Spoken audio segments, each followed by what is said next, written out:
Good morning, everybody, and welcome to our third and final webinar in our sort of trilogy of webinars here at QAA, for now at least. Lord knows what will happen in the rest of the year and whether there'll be a need to do more of these. But this webinar is entitled ChatGPT, What Should Assessment Look Like Now?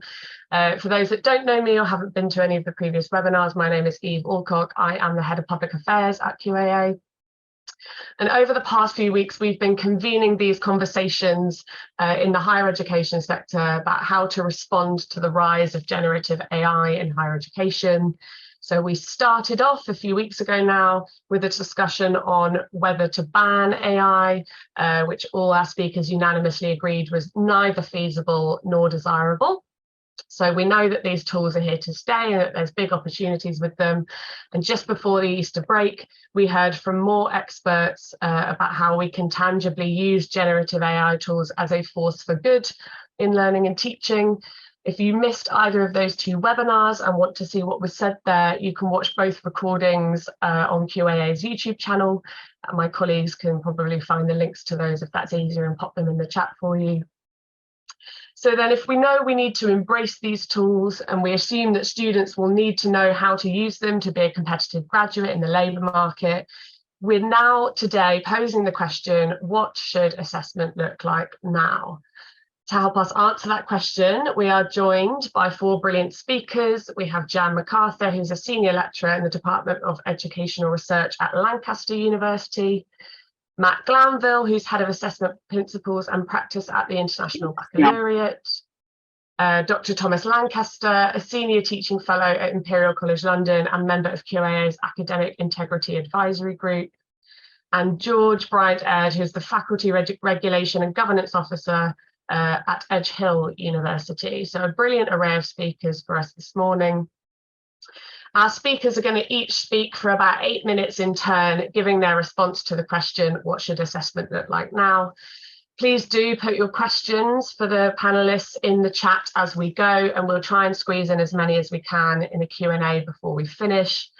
We'd also love to hear your thoughts on Twitter throughout. So if that's your thing, you can use the hashtag QAA ChatGPT. That's QAA ChatGPT.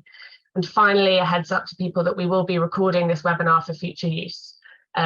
So without further ado, I'm delighted to hand over to our first speaker, who is Jan, to take us through a little bit about authentic assessment. So Jan, over to you.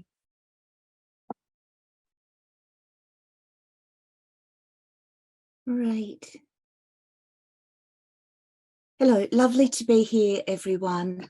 I have sat for several weeks watching and learning about ChatGPT, and I haven't had anything to say until today. And I think probably where I'm coming from today might not be what you expect, but I hope you will stay with me for what I intend to say. I'm mindful, I think that today it would be really timely to have a film festival right now. And I'd like to do something like, I beg your pardon? I think it was just an echo, you're all good. Okay. Oops, we really shouldn't have given all the responsibility to a robot, machine or computer. And I know we're not here to be anti-ChatGPT, and I certainly am not. But I do think we could have a fab film festival. And of course, what's important here isn't the technology or the AI. It's always about our relationship with it. And I want to focus today on authentic assessment in terms of this idea of relationships and how we deal with those in an age of AI. And my starting point is that we gifted academic integrity to a machine long before ChatGPT.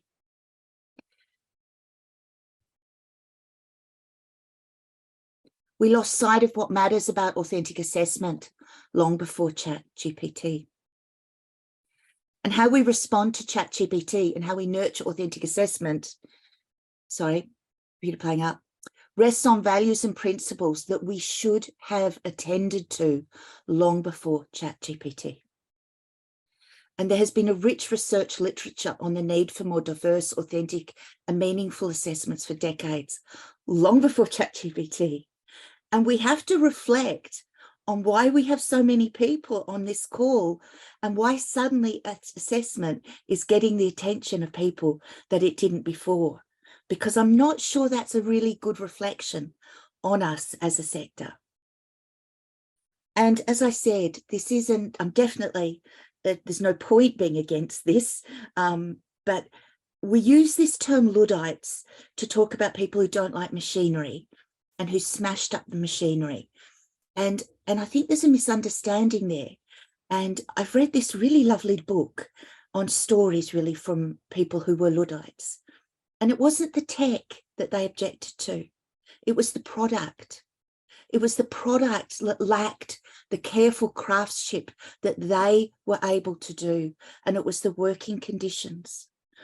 When I am critical of tech like Turnitin, and I'm very critical, I'm critical not because it's tech, but because it lacks the craft that academics should have in teaching and nurturing good academic writing, and certainly ridiculous things like originality statements and color-coded miss the whole point that academic work is about engaging with the minds of others.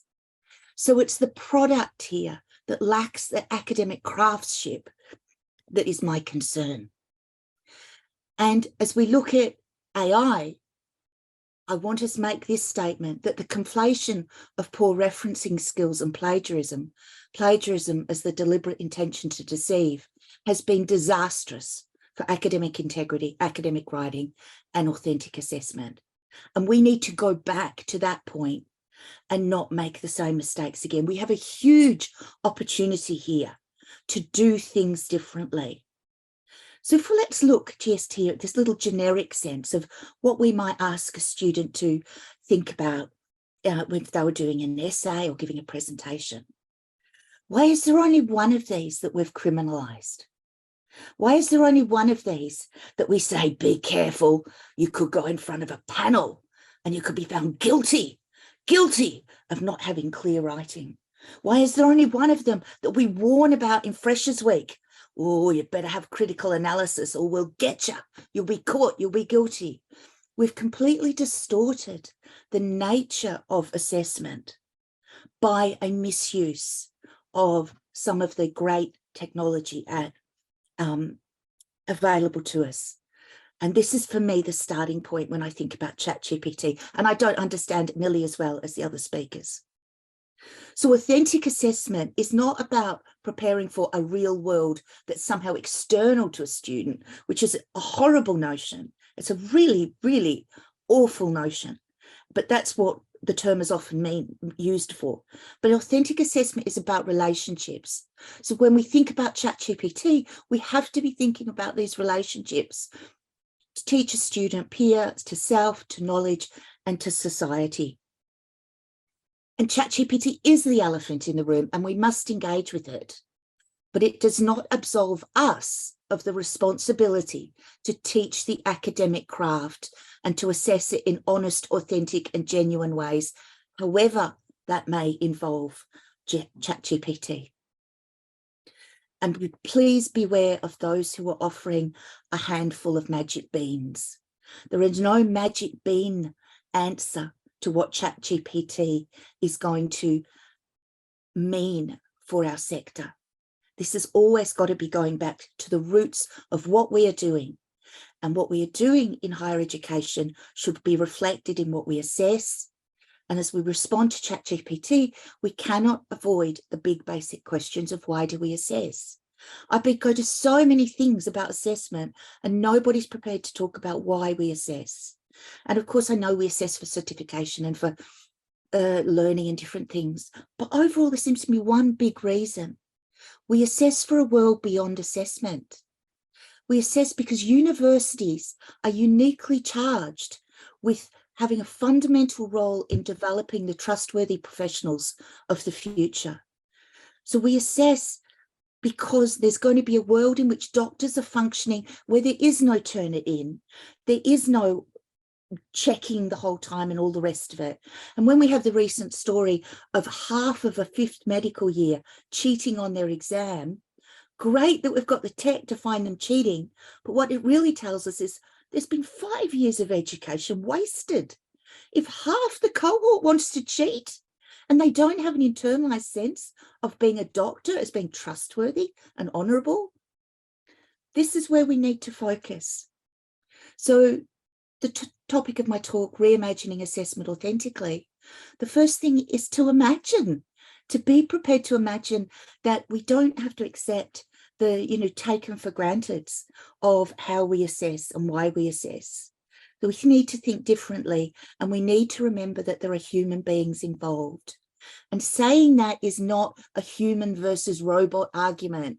It's saying that as we embrace this new technology, we still stay as human beings. An authentic assessment needs to consider authentic humans. We need to think of those fabulous educational researchers who've told us so much about assessment and who senior management still won't listen to. We don't have evidence-based assessment practices. Students are not born evil. Most students come to university and they want to learn. Let's think about a system that works on that basis and then has gatekeeping. Gatekeeping is important, but gatekeeping can take many different forms. And academics, they need the time and workload to assess as authentic humans. Don't have a policy saying your university supports authentic assessment if you do not give academics the time to assess in that way. And it always comes back to society. And so when I think about authentic assessment, it's not just about the task, it's why the task matters. And the task matters because of these sort of people, these 4 people who make up society. It's thinking about them and how ChatGPT comes in to work with us with our commitment to authentic assessment. And that's where I think we should need to begin. And that's me. Fantastic. Thank you so much, Jan, for kicking us off in a really brilliant, I guess, provocation to lay the groundwork for the next speakers. I love the fact that you drew our attention to the fact that we should have been thinking about authentic assessment for a long time before ChatGPT came around. And much like some of the progress that was made over the pandemic, maybe this is a catalyst moment actually for us to start reckoning with those questions we should have addressed a long time ago. And I love your phrase, reflecting on why we assess for a world beyond assessment. I think that's really important. So thank you, Jan. Up next, speaking for us, we have Matt Glanville. So some of you might remember in the early days of the sort of moral panic on these sorts of technologies, the IB was sort of straight out of the blocks in, I can't remember which article outlet it was now, but announcing that they would be letting students use ChatGPT within assessments. And it was sort of the first big major thing. And so naturally, I was straight in contact with Matt, asking if he would speak to us today, and he said yes. So he is our next speaker. So we're really looking forward to hearing from you, Matt, about the IB's approach. So please take it away. Thank you very much. First thing to just bear in mind here is that obviously the IB works in a slightly different context to university. So we are looking at 16 to 18-year-olds for our diploma programme to lead on to university. Hello, there we go. So first thing to say is, what actually is the IB policy? So effectively what we've said is that if a student uses text or images from artificial intelligence, then they must be transparent about that. It's not wrong to use it in the same way as it's not wrong to reference anything else, but you must be transparent. You must put the information, the text in quotes, make it clear where it comes from, and also include details in the bibliography, including the prompt that you use to do it. Why have we taken this approach? Well, it's because we believe this kind of software will become normal in the world of tomorrow. It's not going to go away, it's going to be used. So let's focus on teaching our students how to use it ethically, rather than sticking a head in the sand and saying, la, la, la, we hope it doesn't turn up. We also really don't want to be part of a race between artificial intelligence software and artificial detection software. That's no good to anybody. And also, unlike plagiarism, it's a much more challenging, nuanced area. With plagiarism, Turnitin, I can say, here's what you wrote, here's what was written 5 years ago, look, it's the same. With these artificial intelligence software, it's only saying to us, look, we think there's a 75% or a 95% or a 25% chance of artificial intelligence having written this. That's a big, big thing for somebody to lose their opportunities to go to university, and in your context, to lose their degree. I guess the other bit to say is this is not absolutely terrifying. We've had ghost-written essays for many, many years, and particularly if you buy one of the expensive ones and the author writes it's just for you, that's not plagiarism. It's still a unique piece of work. It's just not a unique piece of work to you. And so in our context, we believe that our teachers are still, just with ghostwritten, best placed to identify this work. We expect them to work with students during the creation of our courseworks. And if a student suddenly produces work from nowhere or can't explain why they've written that, then that's a really good indication. And the IB then stands alongside those teachers in challenging. So this isn't the sort of definitive what the parts of creating a good essay are, but I thought it was a good starting point. You basically, we're asking a student to write an essay on the topic. We ask them to consider the question, research evidence, and also how other people have approached and answered similar questions, decide what their arguments are, and then actually write the essay itself. Now, good practice says, when you're considering the question and researching things, do talk to other people, do discuss it, do search for references. We're not expecting you to sit in a sort of ivory tower by yourself and come up with great thoughts. That's not part of it. When you're deciding on your arguments, it's important that it's your things, but it can really benefit from being challenged by your teacher, professor, or for peers. And then finally, when you're actually writing it, well, yes, that is the bit which you have to do yourself, so it's your own work. But is it actually a different skill to the earlier parts? Back to Jan's comment about authentic assessment, is the writing of the essay what we're assessing, or is it all of the bits before that, looking at the research, the producing arguments? Is that the important bit? So here's me being challenging. Is it okay to use ChatGPT or another artificial intelligence as a proxy for some of those first two stages, considering the question, researching and seeing how other people do it? I think I'd argue it's probably not going to be as good a proxy as talking to a human being, but it's still a proxy. Likewise, when you're deciding your argument, is ChatGPT an okay proxy for that sort of teacher challenge? But then finally, what it's not okay for is for ChatGPT to write your essay for you. Unless, of course, that's not what we're valuing. Back to Jan's point, if the ability to produce clear communication isn't what the assessment is about, and that becomes part of the way in which we communicate anyway, maybe that's a different kettle of fish. At which point I start saying, maybe we ask students for the things. But it's not okay if students use artificial intelligence to remove themselves from the thinking process. That's the absolute no-no. It's a tool to use, but it can't be used in the way that some students want as a quick fix so they don't need to engage. So where do I think the threats for assessment are? Well, the first one is marks for communication, because that's something that ChatGPT can do. It can turn my somewhat crazy, badly formed, badly written arguments and put it across in a way that is far more comprehensible to other people. How do we redefine then what having good communication skills is in a world where artificial intelligence is well used? Also, if what we are looking for is to repeat the arguments of others or a really formulaic task, ChatGPT and other artificial intelligence can do that a bit now and will only get better at that. This is where it is skilled. So my first question is that something we valued?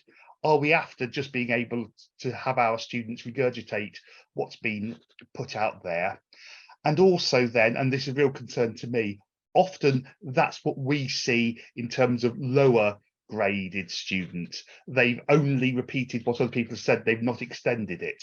So if we no longer value it, are we going to have a problem with how we address the sort of skills of lower things? It's clear that a net student can get an essay, a whole essay, for even less work than the old cut and paste approach. So that sort of disconnecting is a problem. But also I'm really frightened that politicians and other will have a knee-jerk reaction to say, we can't do any more coursework, it's got to be all exams, because in the exam setting we can make sure they're not cheating using artificial intelligence. And exams, in my opinion, can't assess everything that is important. So that's the threats. But what are the opportunities? Well, the first thing is that it's an opportunity to teach the new skills that are required in a world where artificial intelligence writers exist. It really emphasizes the importance of thinking and critical evaluation. This is a skill that we've always needed. And again, back to some of the comments Jan made, this is what perhaps we've lost in some of our assessments, and this is an opportunity to bring it back. It enables us to have students spending less time writing and more time thinking, which is a really good thing. And finally, it's that transferability to thinking about all claims made. We know that artificial intelligence doesn't always give you a balanced picture. It's as biased as the source that it comes from. That's a big challenge. It doesn't always balance things out. That's a big challenge. So students have to take what IA gives them and think critically about it. And if they can then transfer that to every other situation, every media story they read, think about it critically. Every claim made by politicians, I think about it critically. That would be a great success for education. And finally, maybe it can empower some people who are great thinkers and poor writers. Maybe we've got a bit of a paradigm shift here.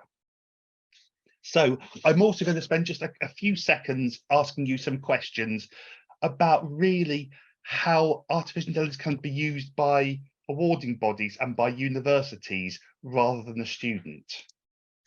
So if I was in the room, I'd ask you to put your hands up, but imagine that. If I could show you statistics that showed that artificial intelligence made fewer mistakes than human examiners in marking, would you be happy for me to use that as the high stakes approach to marking? Do we need human examiners? And can artificial intelligence be more reliable, assuming we can still make it work according to what we value? When I did this with a group of heads and universities yesterday, they all agreed that actually they would be comfortable, but none of their students and none of their parents would be comfortable with it. Does it make a difference if it's a black box artificial intelligence, so I can't explain why I've reached the grade that I have from it? And I think it does. I think there is that need for transparency, although sometimes I also find it hard talking to examiners to understand exactly why they gave the grade.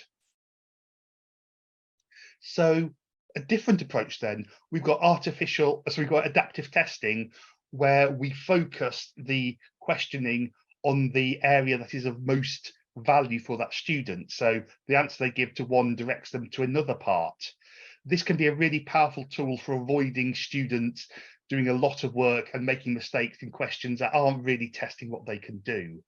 Is it okay for artificial intelligence to do that for us? And then think about its use in formative assessment. If I've got a class of 30 students, artificial intelligence can give them an instant feedback to what they've write.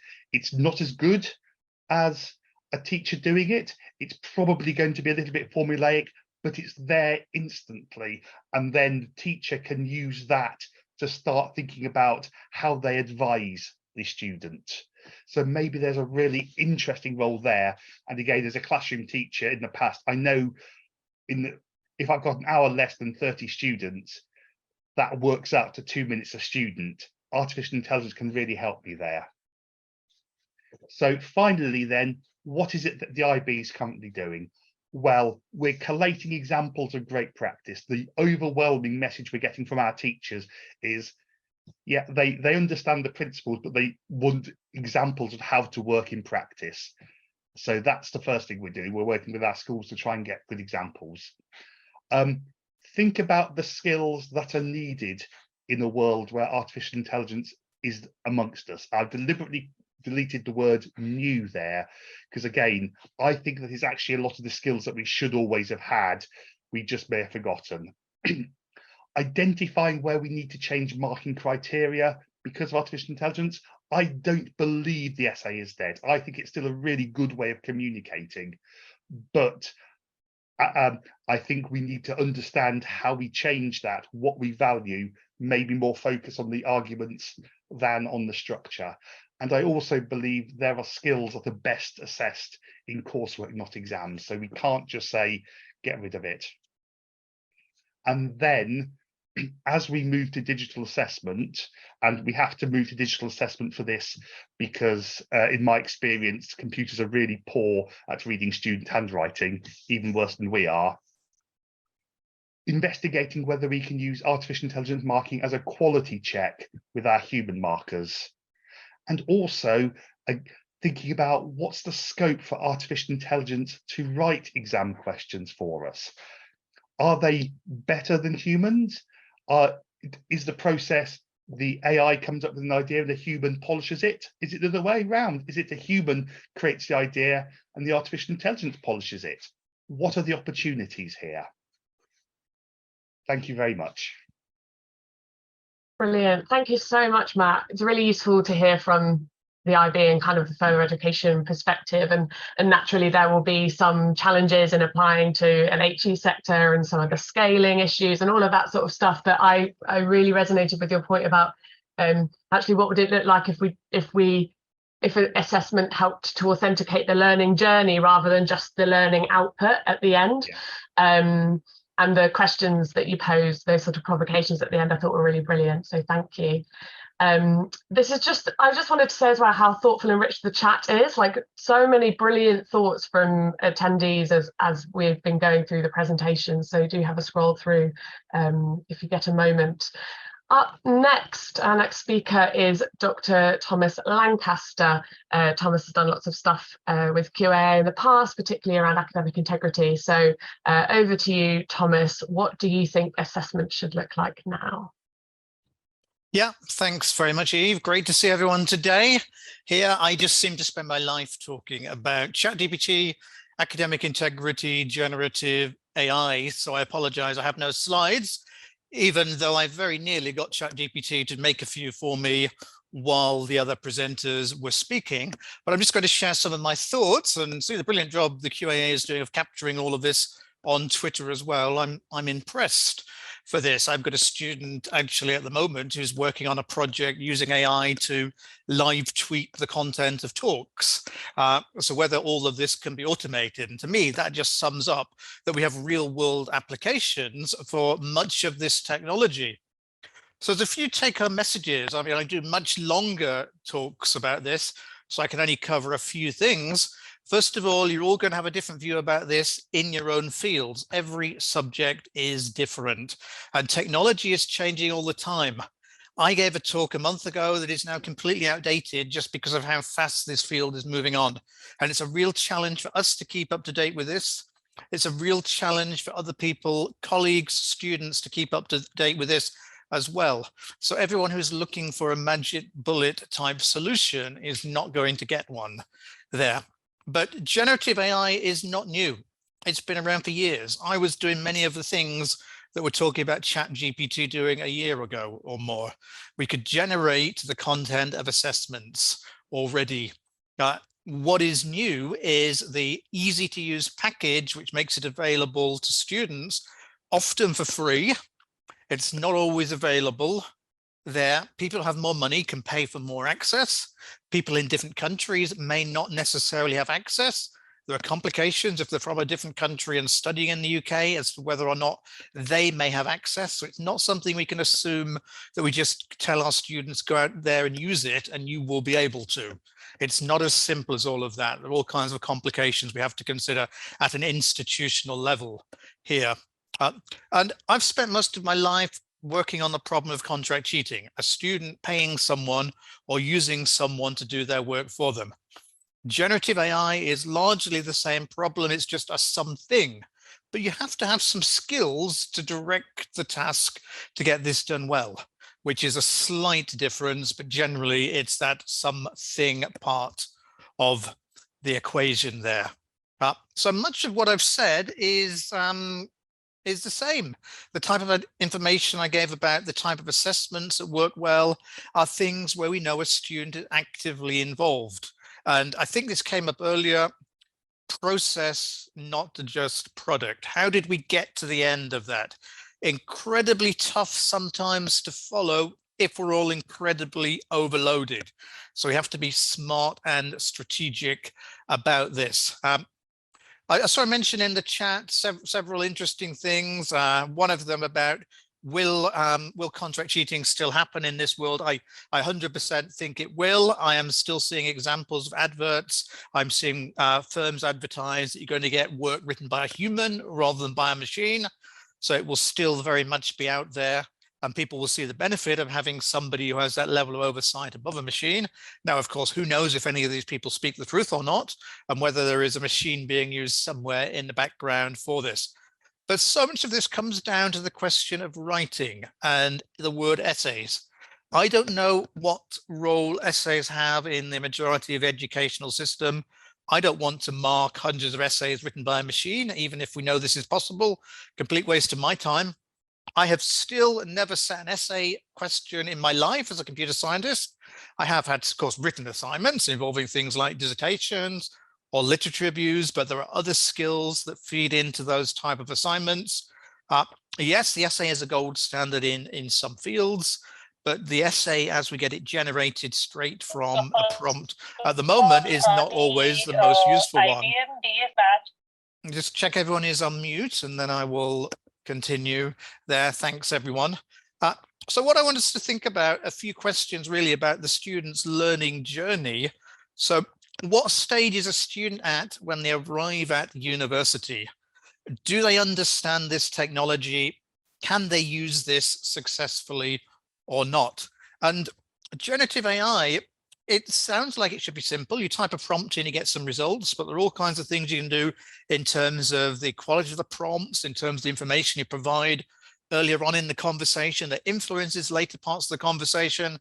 The fact you have a classroom of 50 students all doing this, type in the same prompt, they'll get 50 different responses because of the random nature.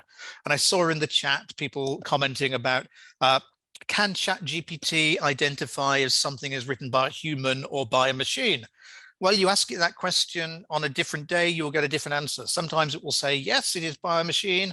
Sometimes it will say, no, it's not by a machine. Sometimes it will say, I can't answer that there, because that is where the random process comes in. And that's why information can be wrong. And why I often have to, I've seen some prompt engineers and their research, they test their prompts at least 1,000 times before they say they have a good prompt in order to try and get some law of averages about how well this prompt will work in practice. And that is quite a skill. To do this well, it's a very time-consuming affair, and to trust the information. I'm not going to go into a lot of stuff about when ChatGPT can give the wrong answers, because things will improve for that one. So what skills do students have? How do we make sure students have foundational knowledge? The random nature is because of the way this is a language model. It's generating sequences of words that look like they make sense and have the right words in close proximity to other words. It's not generating facts or being intelligence for that. Foundational knowledge, what can a student do without using a machine? How can we verify it? Because a computer is not always there. And if you don't understand what's going on, then you can't determine if what ChatGPT or another generative AI system is any good or not. So we have to be able to assess that before we get to the stage where a student is replacing themselves. And then what do they do on top of replacing themselves to get the marks? Because if everybody can replace themselves, and they can write a prompt and they can get an essay or whatever assignment or authentic answer out, then what are they doing to earn the marks? Are they evaluating? Are they building upon it there? And another question I ask you is, what happens if a student wants to use AI to improve their assessments? They write a draft for themselves, but they don't think their language skills are very good, so they use ChatGPT to go away and essentially proofread, copy edit. But by doing this, it makes the text look more standardized there. It could even make it look like it is machine generated in its own right, even though the original ideas of the students. How do we specify that in our assignment briefs? I will just leave you, because I'm conscious I want to leave a little bit of time for discussion, but the discussion in the chat is great, with a link in the chat, which has had now over 2,000 comments on Reddit in the past couple of days here, about a group of students who essentially said, we have to do a group presentation. None of us are at all interested, so we'll just get ChatGPT to write it. We'll all read out our 1/4 of the presentation, and the professor gave us great marks. And as it says at the end of the comments, we did not learn a thing for that. So if we're setting assignments that students don't want to do, don't find engaging, don't find valuable, then they will turn to these tools for that. But how can we have an assignment where we have no way of even asking questions during a presentation to assess students' understanding? So incredibly many options for us, but let's make sure the student is actively engaged there, and let's not rely on technology as necessarily being a solution to problems caused by technology. There are human solutions that we need to think about as part of this process. Brilliant. Thank you so much, Thomas. That was great. I enjoyed that you also picked up on the process, not just product point, and that actually a lot of our sort of existing thinking around what constitutes good assessment still applies with this new threat, because a lot of the implications are to academic integrity are similar to existing threats like sort of contract cheating. And I think your last point is really good, because it's something that hasn't come up yet, which is that student engagement in assessment design is so important if you want students to be actively interested and motivated to engage in that assessment. So that was really brilliant. Thank you so much, Thomas.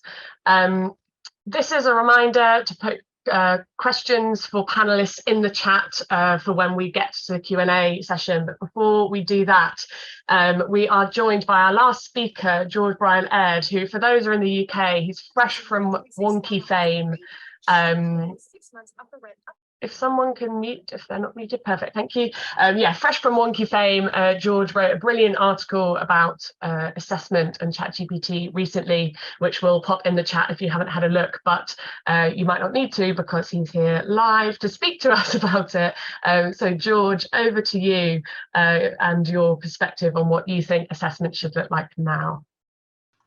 So I want to talk a little bit about what I might define as AI literacy, I suppose. So how we're framing the use of AI as something that aids learning or something that should be punished, and how that fits into traditional notions of assessment, I suppose. And the bit that I'm really most interested in is the opportunities for new forms of engagement with our students, and if we shift thinking on the learning experience. So kind of what the other panelists have touched upon, where the value is in learning. Is the value at that end point of the assessment, or is it in the process of learning itself? So as a very brief intro, as Eve briefly mentioned, so my role within the Faculty of Education at Edge Hill is kind of twofold. One part focuses on the quality and governance, so kind of internal procedures, validating courses, all that kind of stuff, things that a lot of people on the call will be very familiar with. And then the other side is probably more outward facing, so looking at regulatory changes, horizon scanning, analysing data and policy, and making suggestions for how the faculty can change according to how the world changes around us, really. And it seems to me, kind of from where I'm sitting, that AI kind of sits at the nexus of those two approaches, really. So what might we as HE professionals do internally in terms of designing our processes and safeguards in the wake of generative AI tools? And how might our thinking about AI futures and our approaches be guided by what we know of the current regulatory environment, so things like OFS, and where we see the sector going over the next few years? So to kick us off, really, I want to start with committing one of the cardinal sins of being a writer, and that's by looking at one of the comments that was posted under that wonky article that Eve mentioned just before. And the bit that I'm really interested in is that point at the end, really, that last little paragraph. I suppose the first part of why I'm interested in this comment and why I find it so interesting is that it touches upon something that I actually mentioned in the article, which is when we're thinking about how AI might change assessment practices, it's useful for us to actually think about what universities are here for in general. So why should universities exist in the next 10, 50, 100 years? And what do we have to do to make sure that existence continues, I suppose, as a professionals within the HE sector? And the second part is kind of how it seems to view learning and knowledge acquisition, which is something I've been thinking more generally about when it comes to assessment, especially in terms of AI. So it seems to view it as two different polarities: humans doing stuff and humans handing stuff over to robots. And as I come to a little bit later in this talk, I don't think it's that simple. I don't think we can polarize things to that extent. It's a bit more grey. It's not so much black and white. So to kick off with the first of those points, I suppose, the regulatory perspective. So many of us, I suppose many of the idealists among us, which I'd probably count myself, could probably make an argument that, learning should be done for learning's sake. And, as an English literature grad with a top drawer full of novel ideas, I have a lot of time for that approach. And, people should be able to go out and people should be able to learn in things that they're interested in and, enrich their lives through university education. But then I suppose the other side of the coin is realistically in today's regulatory environment, driven by, OFS's conditions of regulation, driven by those B conditions, the C conditions, driven by CMA compliance, students more than ever before are viewed as consumers, and we have to be cognizant of that.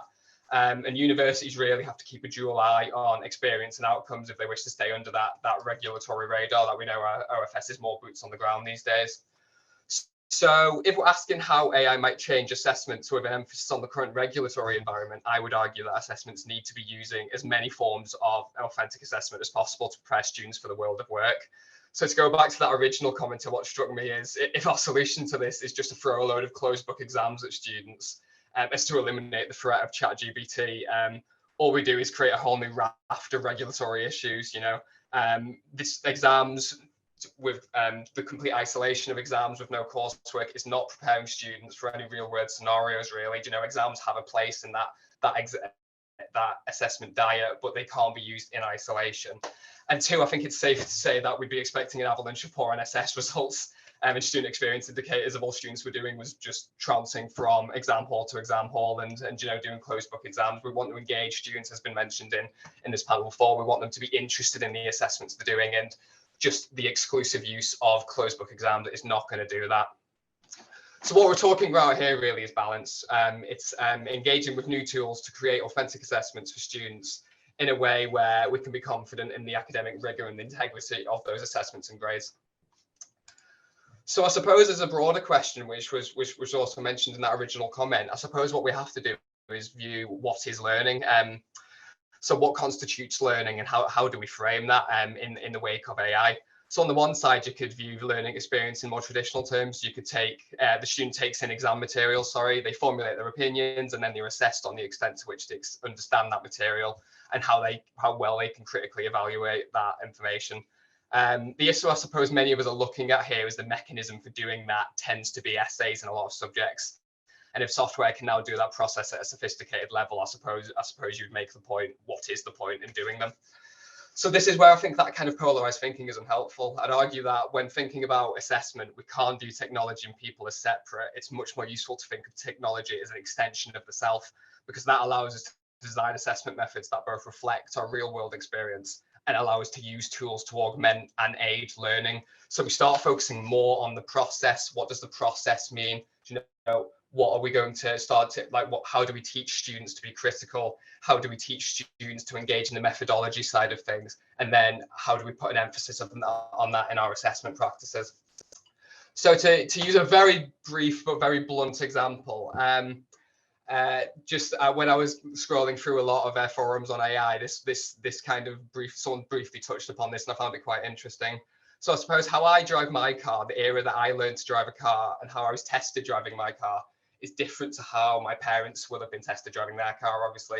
So in 2023, part of the everyday experience of driving a car is going to be using a sat nav for a lot of us. And as of 2017, driving tests have sought to integrate that into the driving test. So my driving test, for example, had an independent driving aspect. Many people's driving tests now involve using a sat nav for an independent amount of time.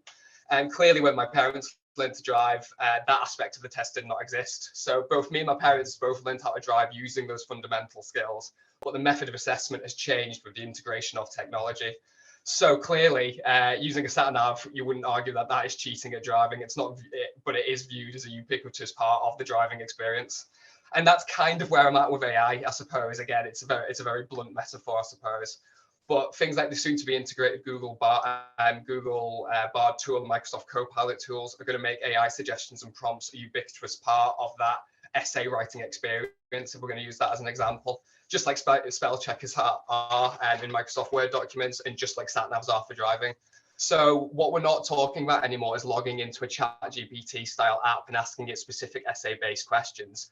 It'll soon be all prompted within Microsoft Word processes and within Microsoft Excel, and with it across the board of Microsoft packages, which are supplied by universities.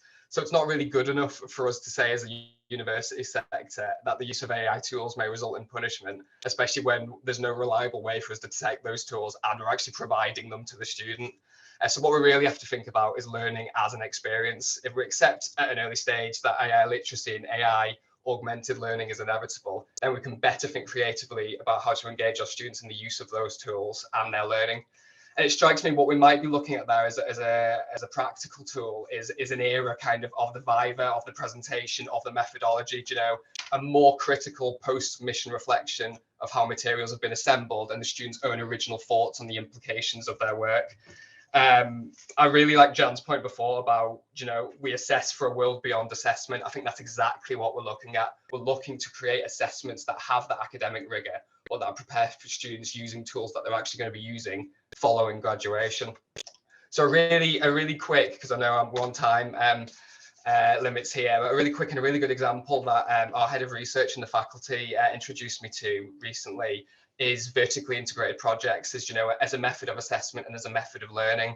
So in a vertically integrated project, students across levels will engage in one research project, a real world research project led by a researcher. They'll all have individual roles within that research project. They'll gain credit for their individual responsibilities.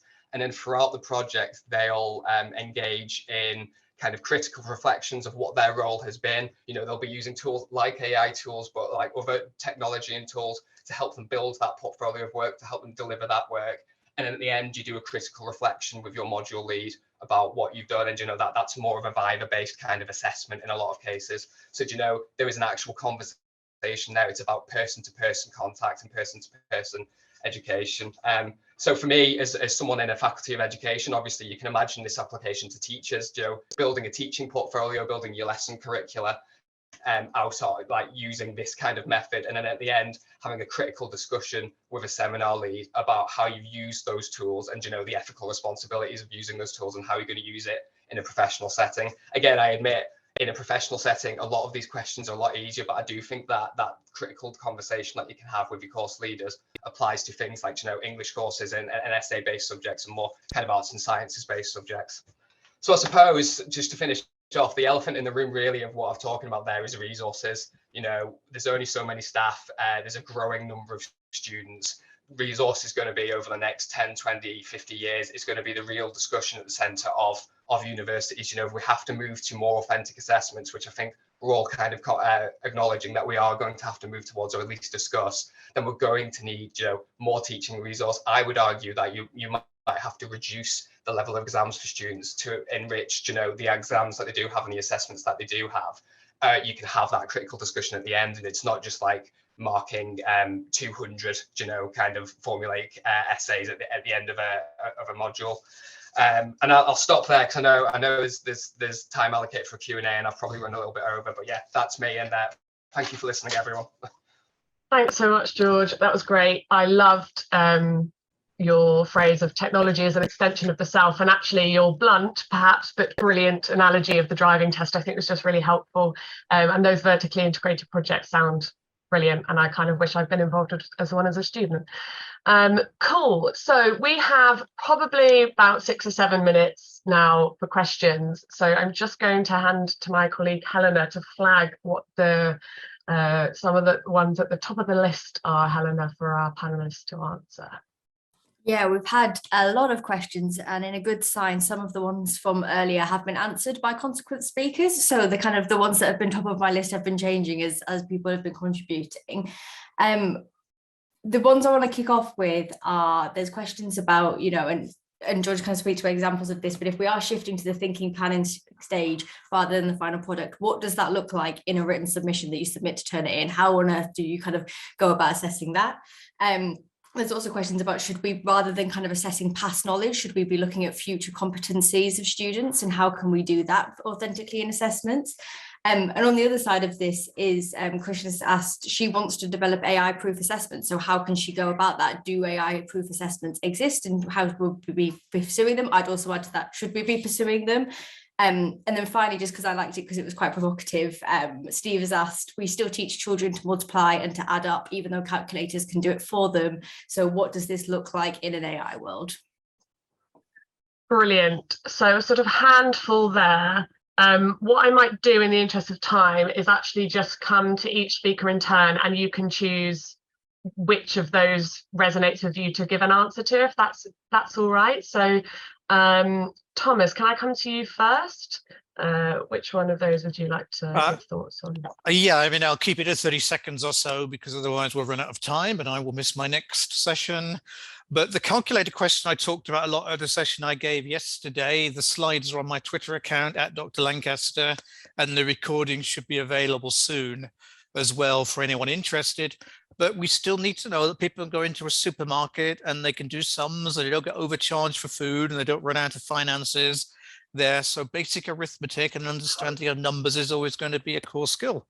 You have to be able to write, otherwise how will you prompt a large language model like ChatGPT? You have to be able to read, otherwise how will you be able to understand the information? We may at some stage do everything with voices, but that is incredibly inefficient for that.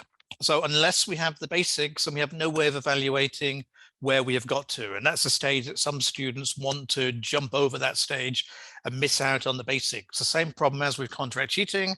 You don't learn the foundations, and you can't do the later assessments. It is the same with ChatGPT, and it's the same with helping them with their future careers. Thank you. Jan, do you want to come in next?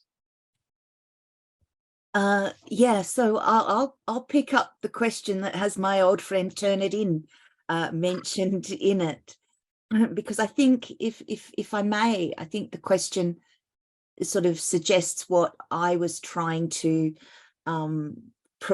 provoke thinking about, which is that it's not, ChatGPT is here and its uses will become apparent. But the way we relied on Turnitin over the past decade or more to support academic writing was deeply flawed. And that is not the way to think about the solution now, or to think about the opportunities available to us. Of course, it can't break down the processes and the complexity of certain assessments. That's why it's a blunt tool. And it's just a distraction, and it has distracted us for far too long. And I know that one of the things mentioned has often been in the chat has been about the resources for authentic, more diverse forms of assessment.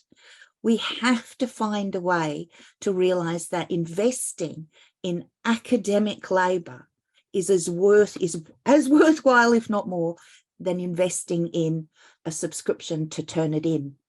And yet our managers want these quick fix solutions. And as academics, we should use all our research, all our abilities to fight back and say, these magic beans won't do what you want to be done. So please, let's think differently. And I know it will be hard, and I know it won't happen quickly. And I know that we have to not have medical students cheating, but they have been cheating in a world that has been all about catching cheating. So it's not worked anyway. So let's reframe our thinking as we face whatever this new world of AI is going to be. Thanks, Jan. George, do you want to come in? I think there was question 3, I think was one on developing AI proof assessments, which again it is a subject which you know is rife with difficulty, but I think is quite an interesting one. I suppose from my perspective, it's kind of what Matt was saying before. You do have to have quite rigorous guidelines around, and they have to be, you know, from a policy perspective, all staff would have to be kind of cognizant of those guidelines. So, you know, if you're going to say as an institution, like, we encourage use of AI, and, you know, you can use it in your essays, here's a clear rubric for how to reference, you know, AI generated topics or images or whatever it is, like, because, you know, it's going to, over the next few years, it's not just going to be essays and sentences, it's going to be, you know, data analysis and, you know, presentation and all of that kind of stuff is going to get rolled in. So there needs to be an element of transparency there, obviously. I suppose from my perspective, kind of what I touched on in the talk is it is about that afterwards, the critical reflection, the critical discussion. I think if you're looking to AI proof something, and I don't necessarily know if that's the right way to go about it. You want to engage the students in that critical discussion. So you're saying we're not outlawing AI here. What we're saying is, if you're going to use it, you have to be able to defend the ethical implications of that, and you need to understand the material to an extent where, you know, you're going to have a critical discussion after you've done that submission of the essay afterwards. Again, that's resource intensive, but that is the way, you know, I think that's the way what we're going to have to start looking for a lot of subjects, in terms of we're going to have that resource and able to do that, and that's either going to be an increased staff resource or decreased assessment resource for students. Do you know, both of those things are probably a positive for the sector, to be honest, the way things are currently going, but AI might be the push towards that. Brilliant, thanks. And then Matt, 30 seconds, thoughts, sorry, push the time. Just wanted to follow what George said. When you say a ChatGPT or IA proof assessment, what is it you're trying to proof it against? Are you trying to say it's one where artificial intelligence can't help you answer the question? I think that's a foolish game. If you're trying to say one in which a student can't use ChatGPT to cheat, well, then you're going to have to say, actually, it's going to need to be talking about it's that Viva, or it's making them write their final thing control conditions. But to Jan's point, that's the wrong challenge. We're not trying to create absolutely cheat proof assessments, because if we go down that route, we move away from the authenticity. So let's focus on what is it we're trying to assess, how does ChatGPT and other IA support that, and then teaching academic integrity so students wouldn't cheat anyway, and other methods for that. Oh, and just a quick bet, the impact of calculators was I could suddenly do maths, when before we had calculators, I can't do it. So there's that element of dyspraxia interfering with somebody who then can achieve high level maths. So it's a good thing. And these tools will help students who have various challenges or just different skills. Brilliant. Thank you. We are at time, so a big thank you to all of our speakers. I know Thomas had to drop off to his next GPT talk, and thanks to everybody who took time out of their morning to attend. The recording will be up on our YouTube and will be emailed to participants as well. If you're a QAA member, you have access to a whole host of resources and guidance on the membership resources site that can support you further with issues like how to design authentic assessment.